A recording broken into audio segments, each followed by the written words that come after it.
सुबह प्राप्त हुआ। भारतीय जनता पार्टी के वरिष्ठ नेता जो 5 बार विधायक रहे, 3 बार मंत्री रहे और सांसद कांगड़ा चंबा लोकसभा क्षेत्र से रहे,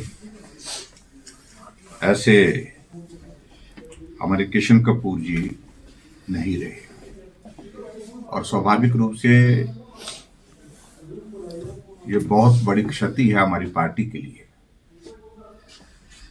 और पार्टी के साथ साथ परिवार के लिए तो बहुत बड़ी क्षति है ही है। किशन कपूर जी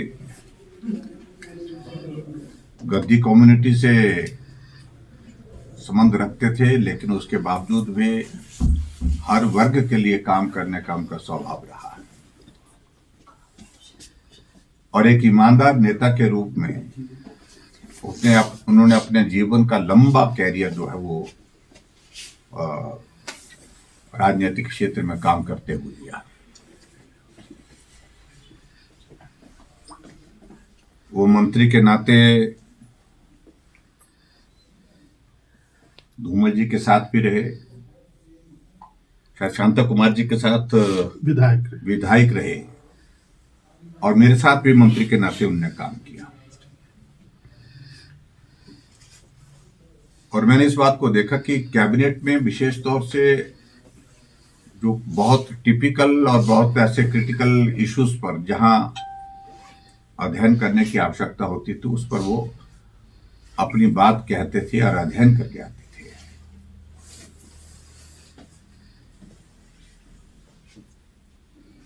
सांसद के नाते जब उनको चुनाव लड़ने के लिए पार्टी ने निर्धारित किया तो लगभग 1:30 बजे के लगभग रात के मैंने उनको सूचना दी कि ऐसा पार्टी के अंदर विचार चल रहा है और कल केंद्रीय चुनाव समिति की बैठक है, उस बैठक में ये फैसला होना है। आपसे मुझे बात करने के लिए कहा है।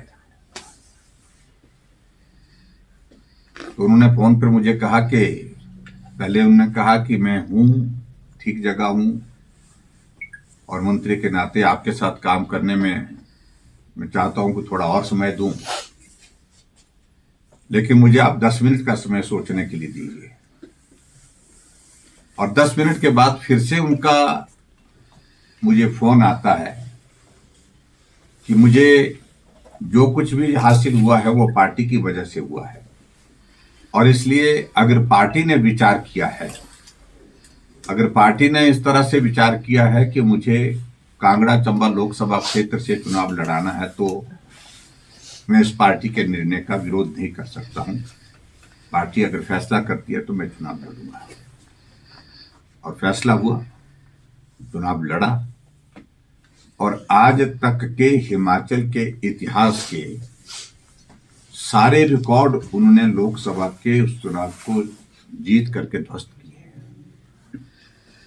शायद उनका जीत का मार्जिन 4,80,000 के करीब था, 75,000 के करीब था, जो हाईएस्ट मार्जिन अभी तक हिमाचल प्रदेश का रहा है।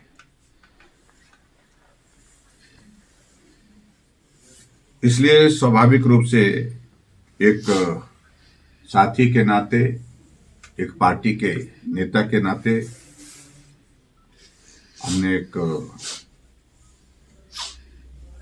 साथी खोया है, जिसका हमें बहुत दुख है। और मैं ईश्वर से प्रार्थना करता हूं कि ईश्वर उनके परिवार को उस दुख को सहन करने की शक्ति दे और